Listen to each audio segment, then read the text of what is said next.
Hello students, welcome to Step Up Academy. मेरा नाम है सुरभि तिवारी और मैं आपकी हूँ फिजिक्स टीचर या आप कह सकते हैं साइंस टीचर। आज की इस वीडियो में हम कवर करेंगे NCERT solution of your chapter acid basis and salts. Acid basis salts बहुत इंपॉर्टेंट चैप्टर है जिसमें हमने ये जाना कि कोई चीज़ एसिडिक कैसे होती है, बेसिक कैसे होती है, उसे आइडेंटिफाई कैसे किया जाता है, इंडिकेटर्स का यूज़ कैसे किया जाता है और इंडिकेटर्स के टाइप कौन कौन से होते हैं, कौन कौन से टाइप का इंडिकेटर कौन से कलर को रिप्रेजेंट करता है जब आप उस पर एसिड या फिर बेसिक सॉल्यूशन को डालते हैं। अब बारी आती है सॉल्यूशन की, लेकिन उससे पहले मैं आप सबको बता दूं कि आप ये सारी इंफॉर्मेशन, ये सारे वीडियोस, हमारे नोट्स या फिर अगर आप कुछ फ्री ऑनलाइन क्लासेस लेना चाहते हैं तो ये सारी चीज़ें आप हमारी ऐप के थ्रू भी डाउनलोड कर सकते हैं। आप प्ले स्टोर पे जाइएगा और हमारे ऐप जिसका नाम है स्टेप अप एकेडमी, उसे आप डाउनलोड कर सकते हैं। यहाँ पे आपको ऑनलाइन क्लासरूम मिलेंगे, डाउट क्लियरिंग सेशंस मिलेंगे, इवन आप चाहें तो अपने टेस्ट की प्रिपरेशन भी कर सकते हैं लाइव टेस्ट सीरीज से। पर्सनलाइज्ड असिस्टेंस का मतलब होता है कि अगर आप चाहें तो टीचर से डायरेक्ट कांटेक्ट भी कर सकते हैं, वो आपके क्वेश्चन का पर्सनल आपको आंसर भी देंगे, वीडियो भी बना के दे सकते हैं। करियर काउंसलिंग हम साथ साथ में आपको बताते हैं कि इन फ्यूचर आप क्या अपना सब्जेक्ट के अकॉर्डिंग आप क्या चूज़ करना चाहिए। अगर आपका मैथ स्ट्रॉन्ग है, साइंस स्ट्रॉन्ग है, हिस्ट्री स्ट्रॉन्ग है, तो आपको आगे जाकर के क्या ऑप्ट करना चाहिए। साथ ही साथ 24/7 फ्री एक्सेस आपको हम देते हैं, कभी पर भी आपके ऐप आपकी बंद नहीं होगी। And then refer and earn, मतलब कि आप हमारी ऐप को दूसरे स्टूडेंट्स के साथ रिफर करके अर्न भी कर सकते हैं। आगे बात करें तो आप हमारी चीज़ों को हमारी वेबसाइट के थ्रू भी चेक कर सकते हैं। तो free study packages, updated playlist of all subjects 6 to 12 आपको हमारे इस ऐप के थ्रू आप देख सकते हो। सीबीएसई के जो भी लेटेस्ट करिकुलम है उस पर बेस्ड सारे नोट्स, वीडियोस आप हमारे ऐप के थ्रू भी डाउनलोड कर सकते हैं। तो है ना अच्छी इन्फॉर्मेशन। चलो अब हम स्टार्ट करेंगे एसिड बेसिस एंड सॉल्ट्स का एनसीईआरटी सॉल्यूशन। तो पहला क्वेश्चन बच्चों आपकी स्क्रीन पर आप सबको दिख रहा होगा। पहला क्वेश्चन है, स्क्रीन पर क्यों, ये तो आपको बुक पे भी दिखेगा ना, तो बुक में भी देख सकते हैं। तो state difference between acid and base. Acid और बेस के बीच में क्या डिफरेंस होता है ये आपको बताना है। सबसे पहला डिफरेंस, एसिड्स सॉर होते हैं। कैसे होते हैं? सॉर इन टेस्ट, और बेस बिटर होते हैं, मतलब कड़वा। सॉर मतलब खट्टा, बिटर मतलब कड़वा। Acid turns blue litmus to red. Acids blue litmus paper को रेड में कन्वर्ट कर देते हैं। Bases turn red litmus to red. Bases जो होते हैं वो रेड लिटमस पेपर को रेड में ही रखते हैं। Okay. Acid is a substance which contain hydrogen ions and bases are the substance which contain hydroxylene ion। ठीक है, चलो अब ये 2-3 डिफरेंसेस हमने पढ़ा। अब यहाँ पे सिर्फ हाइड्रोजन आयंस होते हैं और यहाँ पे हाइड्रोक्सीन आयंस होते हैं। इस वजह से कोई भी चीज़ बेसिस या फिर एसिड के कैटेगरी के अंदर आती है। ये दोनों रेफरेंसेस हमने ऑलरेडी हमारे चैप्टर एक्सप्लेनेशन में पढ़े थे, पर इसके आंसर में आप ये 3 पॉइंट्स दे सकते हैं या फिर आप और भी बता सकते हो कि जब आप ब्लू लिटमस में एसिड डालते हो तो वो रेड हो जाता है, बल्कि जब आप ब्लू लिटमस पेपर को बेसिस में डालोगे तो वो ब्लू ही रहेगा। रेड लिटमस ज़रूर आपका ब्लू में कन्वर्ट हो जाएगा। ये ब्लू आंसर होना चाहिए। ठीक है, चलो आगे बढ़ेंगे नेक्स्ट क्वेश्चन की तरफ। Ammonia is found in many household products such as window cleaners. It turns red litmus into blue and what is its nature? तो देखिए क्या होता है कि अमोनिया जो है, ठीक है, वो कहाँ पर आपको मिलता है? ये अमोनिया आपके सारे हाउस होल्ड प्रोडक्ट में होता है, जैसे कि क्लीनर्स में या फिर आप बात करें तो हार्पिक्स में। ये क्या करेगा? रेड लिटमस को ब्लू में कन्वर्ट करता है। तो रेड को अगर कोई चीज़ ब्लू में कन्वर्ट कर रही है तो वो कौन से नेचर का होगा? वो आपका बेसिक नेचर का होगा।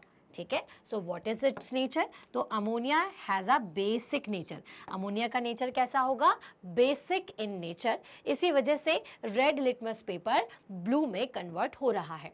ठीक है, next, name the source from which litmus solution is obtain and what is the use of this solution. अब आपको सोर्स का नाम बताना है जहां से लिटमस सॉल्यूशन आपको मिलता है। लिटमस जो है वो एक तरीके के नेचुरल प्लांट जिसको हम कहते हैं लीकन्स, उससे हमें मिलता है। हमें जनरली ये जो लीकन्स हैं वो पर्पल कलर एक्सट्रैक्ट करके देती हैं। जब इन लीकन्स को पानी में बॉईल किया जाता है तो पर्पल कलर हमें मिलता है। इस पर्पल कलर को हम किसी पेपर पर ड्राई अप करते हैं और जिससे पेपर पर्पल हो जाता है, वही पेपर हमारे लिए लिटमस पेपर का काम करता है। ओके, तो litmus solution is extracted from the lichens. मैंने क्या बताया, लिटमस पेपर आपको कहाँ से मिलेगा, लिटमस सॉल्यूशन से, जो कि पेपर के ऊपर डाला गया होगा। तो ये लिटमस सॉल्यूशन कहाँ से मिलता है, तो litmus solution is extracted from lichens. Lichen से हम इसे निकालते हैं and it is used to determine whether the given solution और इज एसिडिक और बेसिक। इस लिटमस का यूज एसिडिक और बेसिक सॉल्यूशन को आइडेंटिफाई करने के लिए किया जाता है। जैसे कि अगर लिटमस पेपर जो है, ठीक है, ये जो आपका लिटमस पेपर, ठीक है, अगर ये जो लिटमस पेपर है ये आपको दो कलर में अवेलेबल होते हैं, रेड एंड ब्लू। ठीक है, अगर आप रेड लिटमस पेपर का यूज़ किसी एसिडिक में करते हो तो आपको कौन सा कलर मिलने वाला है, अगर आप एसिडिक में करते हो तो रेड ही मिलेगा, ब्लू में करोगे तो वो रेड हो जाएगा। ठीक है, अगर बेसिक नेचर का कोई सब्सटेंस है, ठीक है, तो बेसिक नेचर के लिए ये ब्लू टर्न हो जाएगा और ये ब्लू ही रहेगा। ठीक है, तो इस तरह से ये जो लिटमस पेपर है इनका यूज़ करके हम एसिडिक और बेसिक सॉल्यूशन को पता करते हैं। चलिए आगे बढ़ेंगे। Is the distilled water acidic और न्यूट्रल और basic, how do you verify it. तो जब आप किसी भी डिस्टिल्ड वाटर में किसी भी तरीके के लिटमस पेपर को या फिर किसी भी तरीके के इंडिकेटर जैसे कि चाइना रोज या टर्मरिक को डालते हो तो उनका जो नेचुरल कलर है, जैसे टर्मरिक का जो कलर है वो येलो है तो डिस्टिल्ड वाटर में वो येलो ही दिखाई देगा, चाइना रोज का कलर पिंकिश होता है तो वो पिंकिश ही दिखाई देगा। तो इसका मतलब कि डिस्टिल्ड वाटर के साथ कोई रिएक्शन नहीं हुआ, इसका मतलब कि वो न्यूट्रल है। Okay, so distilled water will be neutral. We can verify it by showing that neither blue और red litmus paper change its colour when dipped in it. साथ ही साथ लिटमस पेपर का कलर जब भी आप इसमें डालोगे, चाहे रेड को इंसर्ट करो चाहे ब्लू को इंसर्ट करो, हमेशा इसका कलर आपको एक जैसा ही मिलेगा। ठीक है, next is describe the process of neutralisation with the help of an example. अब न्यूट्रलाइजेशन क्या प्रोसेस होती है, the reaction between an acidic and basic is known as neutralisation. जब भी आप क्या करते हो, किसी एसिड और बेसिक सॉल्यूशन के बीच में रिएक्ट करवाते हो, ठीक है, दोनों को मिलाते हो, तो उसे हम कहते हैं neutralisation. Salt and water are produced in this process with the evolution of heat, और इसकी मदद से क्या प्रोड्यूस होता है, हीट प्रोड्यूस होता है। And acids like milk of magnesia, baking soda which contain a base are used for reducing the acidity in stomach when excessive acid released by the glands। Basically ये जो neutralisation है इसका मतलब क्या होता है कि अगर कहीं पर एसिडिक सॉल्यूशन ज़्यादा है तो बेसिक डाल दो ताकि क्या हो जाए, दोनों न्यूट्रलाइज हो जाए, एक जैसे हो जाए। अब देखो कोई भी चीज़ एसिडिक या बेसिक क्यों होती है, क्योंकि वहाँ पे एसिड या पीएच वैल्यू ज़्यादा है। ठीक है, या फिर कोई बेसिक क्यों होती है, क्योंकि उसमें पीएच वैल्यू की मात्रा कम है। अगर आप एसिड और बेसिक दोनों को बराबर कर दोगे तो चीज़ न्यूट्रल हो जाती है और इस प्रोसेस को हम न्यूट्रलाइजेशन का प्रोसेस कहते हैं। तो जैसे जब आपको एसिडिटी होती है तो इसका मतलब क्या है कि आपकी बॉडी के अंदर एसिड्स बहुत ज़्यादा बन गए हैं, तो इसके लिए हम क्या करते हैं, हम टैबलेट्स खाते हैं। जैसे कि कोई भी एक टैबलेट खाई जाती है जिससे कि एसिडिटी आपकी चली जाए, तो आप वो बेसिकली आप क्या कर रहे होते हैं, आपके स्टमक के अंदर एसिडिक सॉल्यूशन ज़्यादा है, उसको न्यूट्रलाइज करने के लिए आप बेसिक सॉल्यूशन अंदर ऐड कर रहे होते हैं। बेसिक सॉल्यूशन इतना ऐड होता है कि वो एसिड के बराबर हो जाए और दोनों मिलकर के एक बराबर हो जाए, तो ना आपकी बॉडी एसिडिक कहलाएगी, ना ही आपका स्टमक एसिड कहलाएगा, ना ही बेसिक कहलाएगा, न्यूट्रल हो जाएगा। तो हम न्यूट्रल करने के लिए क्या करते हैं, जैसे कि एंट एसिड्स जिसको हम कहते हैं मिल्क ऑफ मैग्नीशिया या मैग्नीशियम हाइड्रोक्साइड या बेकिंग सोडा, इन सब का यूज करते हैं। आप कहते हैं ना कि बेकिंग सोडा पी लो, इनो पी लो, तो इन सब में क्या होता है, सोडा ही होता है। ठीक है, अब mark true if this statement is true and false if it's false.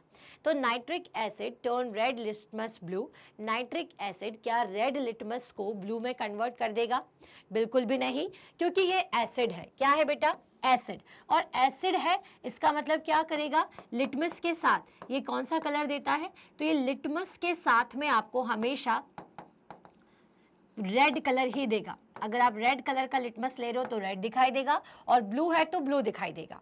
ठीक है, तो रेड लिटमस ब्लू अगर कन्वर्ट हो रहा है तो ये गलत है। अगर ये इसकी जगह रेड होता तो आंसर आपका सही होता। ठीक है, next question, sodium hydroxide turns blue litmus red. क्या सोडियम हाइड्रोक्साइड ब्लू लिटमस को रेड में कन्वर्ट कर देते हैं? Now what is hydroxide? जितनी भी हाइड्रोक्साइड वाली चीजें होती हैं ये सभी बेसिक नेचर की होती हैं। ठीक है, तो जब आप किसी ब्लू लिटमस पेपर को डालोगे, तो जब ब्लू के साथ आपने ब्लू लिटमस पे, ठीक है, किस पर, ब्लू लिटमस पर अगर आपने ये बेसिक सॉल्यूशन डाला तो ब्लू आपको कैसा दिखाई देना चाहिए? ब्लू ही दिखाई देना चाहिए। ठीक है, क्योंकि ये कैसे नेचर का है? बेसिक नेचर का है। लेकिन यहाँ रेड लिखा हुआ है इसलिए ये आंसर गलत होगा। Next is sodium hydroxide and hydrochloric acid, sodium hydroxide and hydrochloric acid neutralize each other and form salt and water। क्या अगर मैं सोडियम हाइड्रोक्साइड को हाइड्रोक्लोरिक एसिड के साथ मिलाऊंगी तो ये न्यूट्रलाइजेशन कर देगा? बिल्कुल कर देगा, क्योंकि sodium hydroxide is a basic solution and sodium hydrochloric acid is an acidic solution. So acidic और बेसिक मिलकर के न्यूट्रल हो जाएंगे, और उसके बाद क्या बचेगा? Salt and water. ठीक है, next is indicator is a substance which show the different colors in acidic and basic solution। yes, indicator ही वो substance होते हैं जिनको जब आप अलग अलग acidic या फिर basic solution में डालते हैं तो वो आपको कलर चेंज करके दिखाते हैं, और इस तरह से कलर चेंज जो होता है वो आपको बताता है कि कोई चीज एसिडिक नेचर की है या बेसिक नेचर की है। तो yes, this statement is true. Now next, tooth decaying caused by the presence of base. क्या बेस के प्रेजेंस से टूथ डिकेइंग होती है? नो। आपको कहा जाता है कि आपको बहुत एसिडिक चीजें नहीं खाना चाहिए, एसिडिटी होती है तो येलो टीथ हो जाते हैं और टूथ डिके होना शुरू हो जाते हैं। ठीक है, तो टूथ डिके जो है वो बिल्कुल भी बेस के प्रेजेंस के कारण नहीं होता है, तो इसलिए ये गलत है। ठीक है, चलिए आगे बढ़ेंगे। Dorji has a few bottles of soft drink in his restaurant. अब कोई डोरजी है और उसके पास कुछ सॉफ्ट ड्रिंक की बॉटल्स हैं, but unfortunately these are not labelled. अब वो लेबल्ड नहीं है। He has to serve the drinks on the demand of customers. उसे कस्टमर्स को क्या करना है? बेचना है, डिमांड पर देना है, लेकिन उसमें कोई लेबल नहीं है। One customer want acidic drink, another want basic and third one want neutral drink. How will Dorji decide which drink is to be serve to whom? देखिए, बेसिकली आपको क्या करना है कि डोरजी जी जो हैं उन्हें एक इंडिकेटर लाना चाहिए। इस इंडिकेटर की मदद से वो ये बता पाते हैं, ये समझा पाएंगे कि कोई चीज़ एसिडिक नेचर की है, बेसिक नेचर की है या फिर न्यूट्रल है। जैसे कि अगर वो बॉटल के ऊपर थोड़ा सा बॉटल का सॉल्यूशन निकालें, बॉटल का लिक्विड निकालें और उसमें रेड लिटमस पेपर को डालें, तो अगर वो रेड ही रह रहा है तो मतलब वो एसिडिक है, ब्लू है तो वो बेसिक है, और अगर नो कलर चेंज हो रहा है तो कैसा है? अगर ब्लू लिटमस ब्लू ही है तो वो कंफ्यूज हो जाएगा। तो इसे क्या करना पड़ेगा? इस केस में उसको दोनों कलर रेड लिटमस और ब्लू लिटमस दोनों ही न्यूट्रल सॉल्यूशन में देखना पड़ेंगे डाल के, और अगर रेड रेड ही रहता है और ब्लू ब्लू ही रहता है, दैट मीन्स कि वो न्यूट्रल सॉल्यूशन है। ओके, तो the drink which would turn a red litmus blue would be the basic drink. If the drink turns blue litmus to red would be the acidic, and the drink which would not affect the red and blue litmus would be neutral। तो जो blue और red को बिल्कुल भी effect ना डाले वो आपका न्यूट्रल हो जाएगा। ठीक है, now explain why an antacid tablet is taken when you suffer from acidity। why you take antacids? So we take antacids to neutralize the acidic solution present in our stomach। हमारे stomach में जो acidic solution बन जाता है उसे neutralise करने के लिए, उसे नॉर्मलाइज करने के लिए हम थोड़ा सा बेसिक सॉल्यूशन ले लेते हैं, जिससे क्या होगा कि हमारी बॉडी के अंदर जो एसिड्स प्रोड्यूस हो रहे हैं उसके बराबर का बेसिक सॉल्यूशन जब जाएगा तो दोनों मिलेंगे, और आपको कैसा सॉल्यूशन मिलेगा? जो कि ना तो पूरी तरह से एसिडिक होगा और ना ही बेसिक होगा। ठीक है, तो हम इसलिए एंटासिड्स लेते हैं। So we take an antacid such as milk of magnesia. अब एंटासिड्स कौन से होते हैं? Milk of magnesia, to neutralise the excessive acids release in stomach. हमारे स्टमक के अंदर जो इतना सारा एसिड रिलीज हो रहा है उसे न्यूट्रलाइज करने के लिए हम एंटासिड्स का यूज करते हैं। चलो, calamine solution is applied on the skin when an ant bite. अब कोई भी आपको चींटी काटती है, एंट बाइट हो जाता है, तो आप कैलामाइन सॉल्यूशन या फिर बेकिंग पाउडर या बेकिंग सोडा सॉल्यूशन लगा लेते हो। क्यों लगा लेते हो? क्योंकि एंट एसिड्स में एसिडिक नेचर का है, मतलब कि उतनी पर्टिकुलर जगह पर एसिड ज़्यादा रिलीज हो गया है। अगर मैं मिल्क ऑफ मैग्नीशिया या फिर कैलामाइन सॉल्यूशन या बेकिंग सोडा लगाती हूँ, तो वहाँ पर जो एसिडिक सॉल्यूशन है वो उसके साथ न्यूट्रलाइज हो जाएगा, और आपको जो जलन हो रही होती है, जो इचिंग हो रही होती है, वो वहाँ से चली जाएगी। That is the reason we use calamine solution on ant acids. So ant injects an acid liquid formic acid. Basically जो एंट है वो कौन सा एसिड रिलीज करती है? Formic acid into our skin on biting which causes inflammation to the skin. जब भी कोई एंट आपको काटती है तो आपकी बॉडी के अंदर फॉर्मिक एसिड चला जाता है, जो कि आपके स्किन के अंदर इन्फ्लेमेशन मतलब इरिटेशन जैसी चीजें कॉज करते हैं। The effect of the acid can be neutralised bye rubbing calamine solution which contains zinc and zinc carbonate which is very weak base and causes no harm to the skin।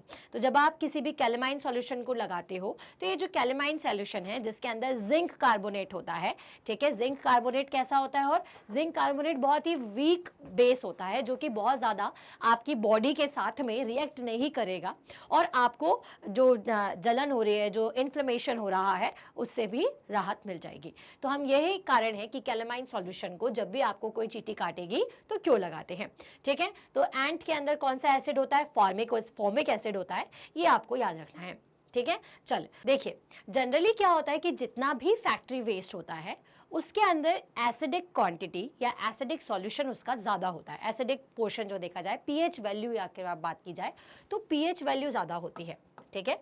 अगर ये high pH value की कोई चीज़ directly आप water के अंदर डाल देते हो, वाटर बॉडीज़ का मतलब क्या होता है? जैसे लेक में या फिर रिवर में या फिर आप सी वाटर के अंदर डाल देते हो, तो उससे क्या होता है, जितने भी ऑर्गेनिज्म होते हैं, ये जो लिविंग ऑर्गेनिज्म आपके वाटर बॉडीज़ के अंदर होते हैं, जैसे फिश होती हैं या फिर एटसेट्रा एटसेट्रा, इन सब के लिए ये बहुत ज़्यादा हानिकारक होते हैं। इससे फिशेस मर भी सकती हैं, डेड भी हो सकती हैं, और ये जो आपके प्लांट है इनका जो ग्रोथ है वो भी स्टॉप हो सकता है, ठीक है। तो इसीलिए कभी भी जब आप किसी भी फैक्ट्री के वेस्ट को वाटर बॉडीज़ के अंदर डालते हो तो उसे पहले न्यूट्रलाइज्ड करना बहुत ज़रूरी होता है। और न्यूट्रलाइजेशन क्या प्रोसेस होती है? तो न्यूट्रलाइजेशन इज़ अ प्रोसेस जिसमें हम एसिडिक के साथ में क्या ऐड करते हैं? बेस सॉल्यूशन को ऐड करते हैं, जिससे कि आपको एक न्यूट्रल सॉल्यूशन मिलता है और साथ में सॉल्ट प्लस वाटर मिलता है। तो आप देखो, जब आपने इसको न्यूट्रलाइज कर दिया तो एक्चुअल में आप वाटर बॉडीज़ के अंदर क्या भेज रहे हो? सॉल्ट और वाटर ही भेज रहे हो, ठीक है। और ये सॉल्ट और जो वाटर है वो आपके वाटर बॉडीज़ के अंदर जितने भी लिविंग ऑर्गेनिज्म है उन्हें बिल्कुल भी किसी भी तरीके का नुकसान नहीं पहुंचाता है, उन्हें हार्म नहीं करता है, ठीक है। सो आप आंसर इसको कॉपी कर सकते हैं। The waste of factories contain acids. If acids are disposed of in the water body the acid will harm the organism. जब आप किसी भी वेस्ट प्रोडक्ट को, फैक्ट्री के प्रोडक्ट को जो कि एसिड्स नेचर का है, अगर आप उसे डायरेक्ट वाटर बॉडी में डालते हो तो ये क्या कर सकता है? आपके जितने भी ऑर्गेनिज्म हैं जो कि पानी के अंदर हैं उन्हें हार्म कर सकता है, उन्हें नुकसान पहुंचा सकता है। तो इसीलिए हमें क्या करना चाहिए? जितना भी फैक्ट्री का वेस्ट है उसे न्यूट्रलाइज करना चाहिए, क्योंकि न्यूट्रलाइजेशन के बाद हमारे पास वाटर और सॉल्ट ही बचता है, और ये वाटर और सॉल्ट किसी भी तरह से हमारे लिविंग ऑर्गेनिजम्स को नुकसान नहीं पहुंचाता, ठीक है। चलो अब आगे बढ़ेंगे। 3 liquids are given to you. One is hydrochloric acid, another is sodium hydroxide, and third is sugar solution. How will you identify them? You have only turmeric indicator. Now 3 liquids हमारे पास हैं, hydrochloric acid, sodium hydroxide and third is sugar solution. अब देखिए, इसमें आपको ये बताना है कि कौन सी चीज़ आपकी इंडिकेटर की मदद से कि एसिडिक है, या ये इंडिकेटर जो है वो इनके साथ कैसा कलर देगा। तो हाइड्रोक्लोरिक एसिड, ये एसिड है। एसिड को जब भी आप इंडिकेटर में डालते हो तो वो येलो कलर ही आपको देता है, लेकिन जब आप बेस को डालते हो तो बेस आपको रेड कलर देता है। तो जब आप सोडियम हाइड्रोक्साइड को डालोगे तो ये आपको रेड कलर देगा, ठीक है, क्योंकि ये कैसा है, बेसिक नेचर का है। वहीं अगर आप शुगर सॉल्यूशन को डालोगे तो आपको कोई भी चेंज इस कलर में नहीं दिखाई देगा, ठीक है। और जब आप हाइड्रोक्लोरिक एसिड को डालते हो तो ये आपको ब्लू कलर दिखाई देता है, ठीक है, क्योंकि आपने उसको एसिडिक सॉल्यूशन में डाला है। तो जब मैं हाइड्रोक्लोरिक एसिड को डालूंगी तो येलो ब्लू कलर का हो जाएगा। जब मैं सोडियम हाइड्रोक्साइड को डालूंगी तो क्योंकि ये बेसिक नेचर का है इसलिए बेस जो है वो रेड कलर में कन्वर्ट हो जाता है in case of turmeric. And sugar solution में आपको किसी भी तरीके का कोई चेंज नहीं मिलेगा। चलिए आगे बढ़ेंगे नेक्स्ट क्वेश्चन में। Blue litmus paper is dipped in a solution, it remain blue, what is the nature of the solution, explain. अगर मैंने किसी ब्लू लिटमस पेपर को ब्लू सॉल्यूशन में, एक किसी सॉल्यूशन में डाला है, ठीक है, तो दो केस हो सकते हैं। प्लस पहला बेसिक, ठीक है, बेसिक के साथ क्या होता है कि जब आप उसको ब्लू में डालते हो तो वो ब्लू कलर ही देता है, ठीक है। या फिर ये जो सॉल्यूशन है वो न्यूट्रल भी हो सकता है, क्योंकि वो ब्लू कलर है इसलिए उसका कोई कलर चेंज नहीं होगा, ठीक है, नो चेंज, ठीक है, और इसलिए आपको वो ब्लू ही देगा, ठीक है। अब अगर आपको चेक करना है कि ये कोई पर्टिकुलर जो लिक्विड है वो बेसिक है या न्यूट्रल है, तो इसके लिए आपको एक और बार रेड कलर का यूज़ करना पड़ेगा। और रेड अगर ब्लू में कन्वर्ट हो जाता है, ठीक है, तो इसका मतलब ये बेसिक नेचर का है। और अगर रेड रेड ही रहता है, ठीक है, तो इसका मतलब कि ये कैसा नेचर का है, न्यूट्रल नेचर का है। तो यहाँ पे क्योंकि ब्लू लिटमस के बारे में पूछा था तो हम ये कह सकते हैं कि ये जो सॉल्यूशन हमें दिया गया है वो या तो बेसिक या फिर न्यूट्रल नेचर का है, ठीक है। सो it can be identified on the basis of the following observation. Base changes the color of litmus paper to blue. As the color of blue litmus paper is not affected, the solution must be basic. If the solution is neutral, even the color of the litmus paper will not change. है ना। और अगर blue colour है तो blue ही आपको दिखाई देगा, क्योंकि वो ब्लू के अंदर ब्लू का चेंज को दिखाई नहीं देता है, इसलिए हम इसे रेड कलर से भी एक बार चेक करेंगे, ठीक है। चलो अब है इसके बाद कंसिडर द फॉलोइंग स्टेटमेंट्स। सबसे पहला है कि both acids and base changes colour of all indicators. तो यस, ये जो जितने भी आपके एसिड बेसेस होते हैं वो ये जी हाँ सबके साथ इंडिकेटर के साथ कलर को चेंज करने की कोशिश करते हैं। लेकिन अब बात ये होती है कि अगर सेम ही कलर है, मान लीजिए कि अगर ब्लू लिटमस पेपर है और उस ब्लू लिटमस पेपर को मैं किसी बेस में डालती हूँ, ठीक है, किसे ब्लू लिटमस को किस में डाल रही हूँ मैं, किसी बेस में डाल रही हूँ, तो मुझे कैसा दिखाई देगा, ये जो ब्लू लिटमस पेपर है वो ब्लू ही कलर मुझे देगा, ठीक है। मतलब कि मुझे कोई कलर का चेंज यहाँ पे दिखाई नहीं देने वाला है।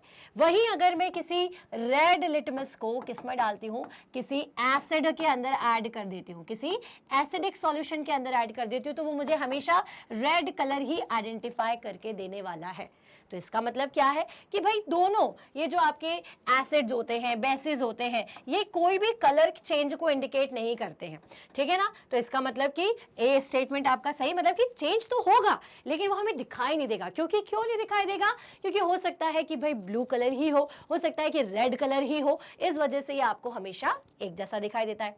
Next is if an indicator give a colour change with acid it does not give the change in with base. नहीं, ऐसा नहीं होता है, क्योंकि अगर किसी कलर के साथ, मान लीजिए कि अगर मेरे पास कोई ऐसा इंडिकेटर है, मान लीजिए रोज है, चाइना रोज है, तो चाइना रोज को जब मैं एसिड में डालूंगी तो वो कुछ और कलर दिखाई देगा, बेस में डालूंगी तो कुछ और कलर दिखाई देगा। तो इसका मतलब ये है कि दोनों ही सॉल्यूशन के साथ में, दोनों ही बेसिक और एसिडिक सॉल्यूशन के साथ में हर इंडिकेटर अलग अलग कलर देता है। उसी तरीके से सी ऑप्शन आपको बोल रहा है कि if an indicator change colour with base it does not change colour with acid. नहीं, वो उसमें भी कलर चेंज करके दिखाएगा।